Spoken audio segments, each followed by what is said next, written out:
Hello student. मैं doctor H M Devda, associate professor mathematics, government girls college Bikaner से BSc part second के second paper की unit third second order differential equation का part third आपको पढ़ाने जा रहा हूँ।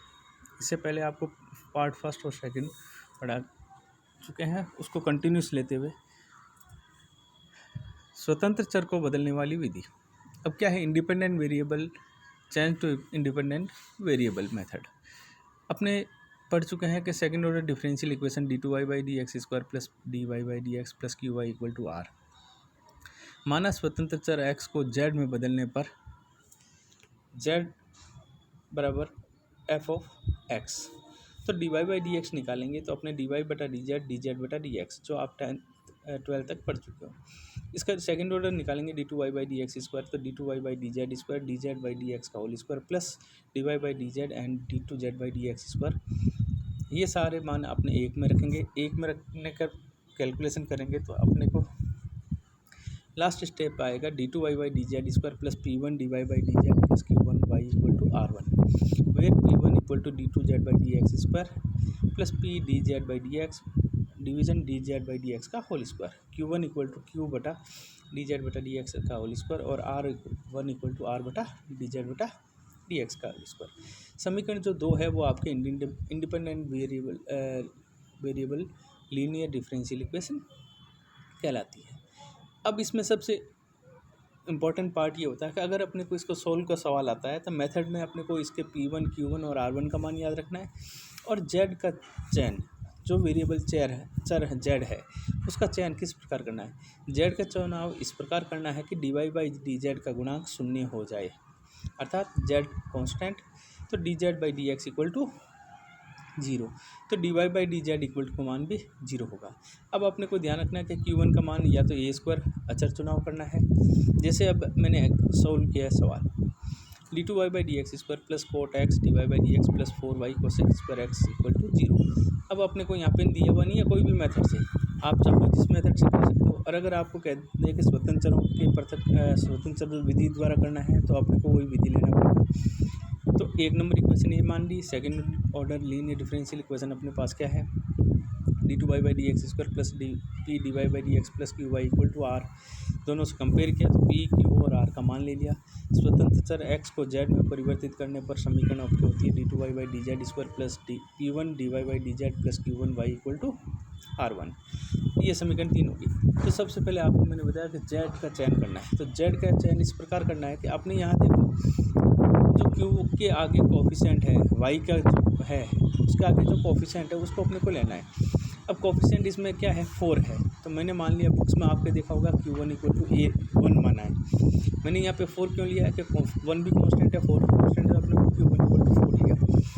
तो Q1 इक्वल टू क्यू बटा डी जेड बटा डी एक्स डी जेड बटा डी एक्स का स्क्वायर क्या हो गया क्यू बटा Q1, क्यू का मान अपने पास है 4 कोसेक स्क्वायर एक्स बटा 4, तो आपको हो गया कोसेक स्क्वायर एक्स, तो डी जेड बटा डी एक्स हो गया cosec X, D two Z बटा D x square equal to minus cosec X cot X. Variable separable से अपने को जेड की वैल्यू निकालनी, तो 2 log 10 एक्स बाई,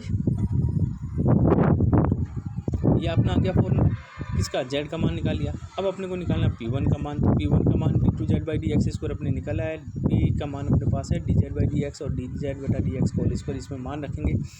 मान रखने पर P1 का मान 0 हो गया। R1 का मान 0 क्यों है कि R का मान 0 है, तो P1 Q1 और R1 का मान समीकरण अपने किस में रखेंगे 3 में रखेंगे, तो आपके d two Y by D Z square plus 0 d Y by D Z plus 4y equal to 0, तो आपकी इक्वेशन बन गई d two Y by D Z square plus 4y equal to 0।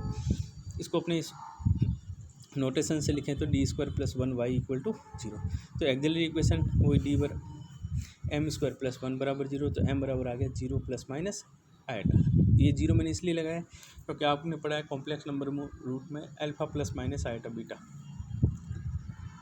तो यहाँ गलती कर दो, तो अल्फा का मान 0 बीटा का मान 1, तो आपका इसका कॉम्प्लीमेंट्री फंक्शन होगा आपका सी एफ वाई बराबर ई की power 0 z c one cos z plus c two sine z. अब इसमें आपने पी आई क्यों नहीं होगा क्योंकि आर एच एस 0 है, तो वाई बराबर अब यहाँ पे C1 जेड का मान क्या निकाला था 2 log 10 x बाई 2, तो इसमें जेड की वैल्यू पुट कर दो, वो इसका आंसर हो गया। दूसरा क्वेश्चन है x square y two plus minus y one minus 4x² y equal to 4x³ sine x square. इसको स्टैंडर्ड रूप में, क्योंकि हमने बताया y2 का कोएफिशिएंट 1 होना चाहिए, तो फिर कंपेयर करेंगे तो p का मान 1/x, q का मान 4x² और r का मान 4x² साइन एक्स स्क्वायर।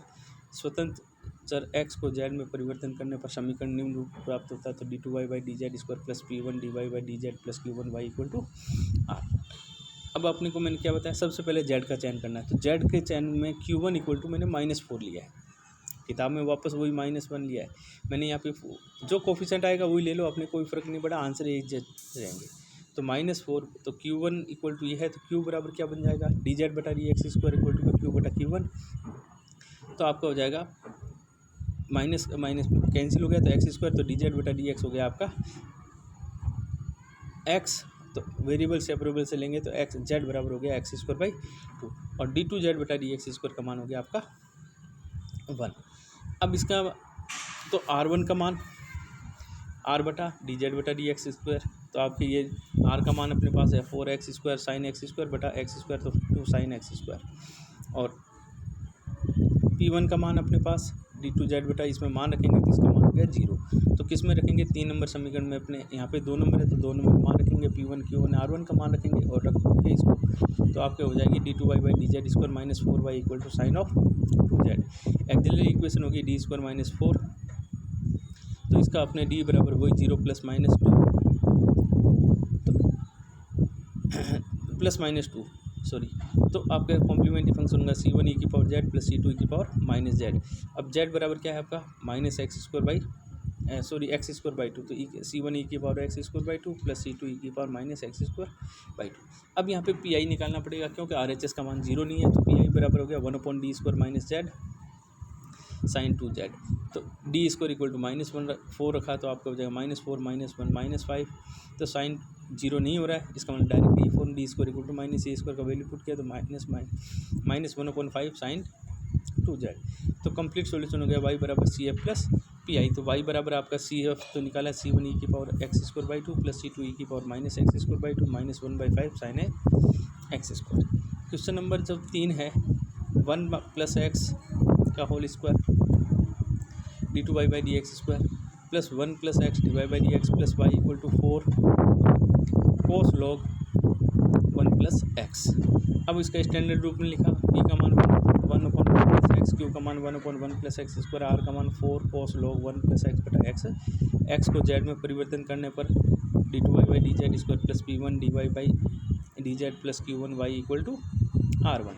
तो p1 का मान निकालना है, q1 का मान निकालना है, r1 का। तो सबसे पहले z का चयन इस प्रकार करते हैं। अब देखो यहाँ पे जो कोफिशिएंट है उसमें देखो आपके कोफिशिएंट में क्या आ रहा है, y का कोफिशिएंट 1 है, तो हमने यहाँ पे 1 ले लिया, तो q1 इक्वल टू 1 लेंगे, तो q1 बराबर तो dz/dx² इक्वल हो जाएगा q/q1, तो q/q1 से अपने 1/1 + x हो गया, तो d2z/dx हो गया -1/1 + x², और इसको वेरिएबल सेपरेबल से करेंगे तो z बराबर हो गया dz/dx/1 + x, और इसका इंटीग्रेशन करेंगे तो z का हो गया log 1 + x।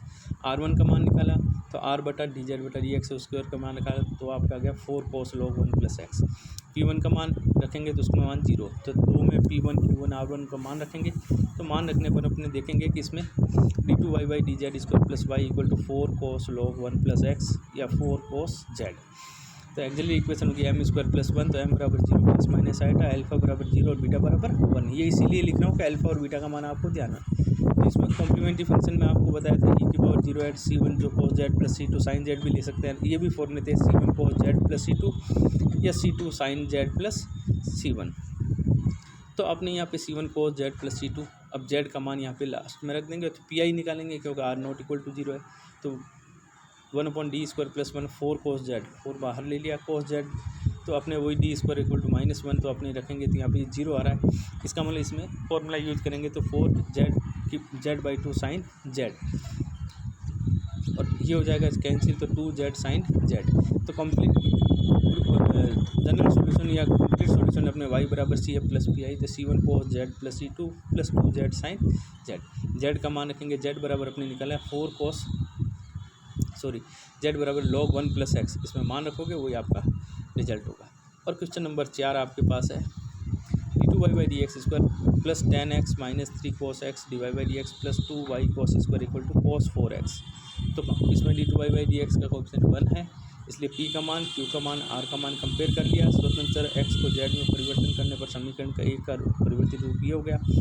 इसमें अपने p1, q1 और r1 ये तो रिजल्ट फॉर्मूले हर एक में लिखना है। तो z का चयन इस प्रकार करना है कि q1 इक्वल टू मैंने 2 लिया है क्योंकि यहाँ पे कांस्टेंट कितना है 2 है, तो आपके 2 और यहाँ पे q का मान है 2 cos स्क्वायर x, तो 2 से 2 कैंसिल, तो dz/dx हो गया cos स्क्वायर x, dz/dx हो गया cos x, तो z बराबर हो गया sin x।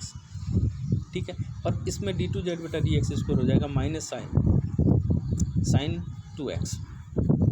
अब इसमें p1 में मान निकालेंगे तो -3 आ गया, q1 का मान निकाल लिया आपने, q का और r1 का मान अपने पास है, और इसमें मान रखेंगे तो आपकी ये इक्वेशन बन जाएगी d2y/dx² minus 3 dy/dx plus 2y equal to cos square x। cos square x का आपने पढ़ा है कभी नहीं होता है, तो 1 माइनस sin स्क्वायर x, और sin x बराबर z है, तो आपका 1 माइनस z² में कन्वर्ट कर लिया। अब इसको जब आपने कन्वर्ट किया है तो एक में ध्यान रखना है, यहाँ पे d2y/dz² है, ठीक है ना, ये लिखने में रह गया। तो इसकी एक्चुअली इक्वेशन हो गया m² minus 3m plus 2y equal to z। तो आपका CF हो गया c1 e⁻z c2 e⁻2z, क्योंकि m बराबर 1 और 2 आएगा। और अब z का मान क्या है sin x, तो c1 e⁻sin x plus c2 e⁻2 sin x। तो pi का मान कितना हो गया आपके 1/d-1 d-2 1 माइनस z²। अब इसमें से अपने को 1 माइनस d का फॉर्मूला बनाना है, तो एक -2 कॉमन -2 लिया, एक में -1 लिया, तो आपका 1 माइनस डी बन गया, और एक बन गया आपका 1 माइनस d/2। और तो 1/2 1 माइनस d की पावर -1 1 माइनस d/2 की पावर -1। अब देखो 1 माइनस z² z की पावर 2 है, तो अपने 3 पदों तक इसका एक्सपेंशन करना है। फर्स्ट फैक्टर का 1 माइनस d की पावर -1 का भी 3 पदों तक, और 1 माइनस d/2 की पावर -1 का भी 3 पदों तक एक्सपेंशन करना है, और इसको आपस में मल्टीप्लाई करेंगे तो आपका हो गया 1/2 1 plus 3/2 d plus 7/4 d² 1 minus z का स्क्वायर। अब इसको मल्टीप्लाई कर दो। अब d ऑफ 1 माइनस z² तो आपका -2z होगा, d² of 1 minus z² equal to -2 होगा। इसमें वैल्यू पुट कर दी तो आपका आ गया -1/4 2z² प्लस 6z प्लस 5। तो जनरल सोल्यूशन हो गया CF प्लस PI। तो y बराबर आपका c1 e⁻z plus c2 e⁻2z minus 1/4 2z² plus 6z plus 5। z का मान रखते इसमें अपने ये वैल्यू आ गई। तो आपको ये जो second order differential equation topic है, ये सबसे इम्पोर्टेंट टॉपिक है। इसमें अलग अलग टाइप के मेथड के अपने क्वेश्चन आते हैं, और पेपर में भी इसकी मेथड का नाम देते हैं। तो इसमें सबसे ज़्यादा इम्पोर्टेंट अब आप क्या आएगा नेक्स्ट, इसके बाद में जो मैंने इसका नेक्स्ट पार्ट लिया है उसमें आएगा मेथड ऑफ वेरिएशन पैरामीटर। उसका आपके ये क्वेश्चन हर बार आता है और अभी भी आएगा। तो वेरिएशन पैरामीटर मेथड को अपने नेक्स्ट क्लास में पढ़ाऊँगा। इन पार्ट में आपको एक ही ध्यान रखना है कि क्यू का जो चयन करते हैं उसमें y का जो कोफिशिएंट है, चाहे -4 आए, चाहे -2 हो, चाहे -9 हो, चाहे -3 हो, जो भी हो, कोई बुक में आपको क्या दे रखा होगा, बुक में आपको सारा का सारा उसमें उसी हिसाब से दे रखा होगा कि आपको 1 ही लेंगे। आपको 1 नहीं लेना है, अगर a है स्क्वायर है तो a² लेना है। तो जो कांस्टेंट है वही लेना है जो आपको दे रखा है। किताब में हर एक में 1 मान के इसको इन्होंने किया है, कहीं -1 किया है, कहीं 1 किया है। मैंने इसीलिए इसको चेंज किया, आंसर में कोई चेंज नहीं होगा। Thank you.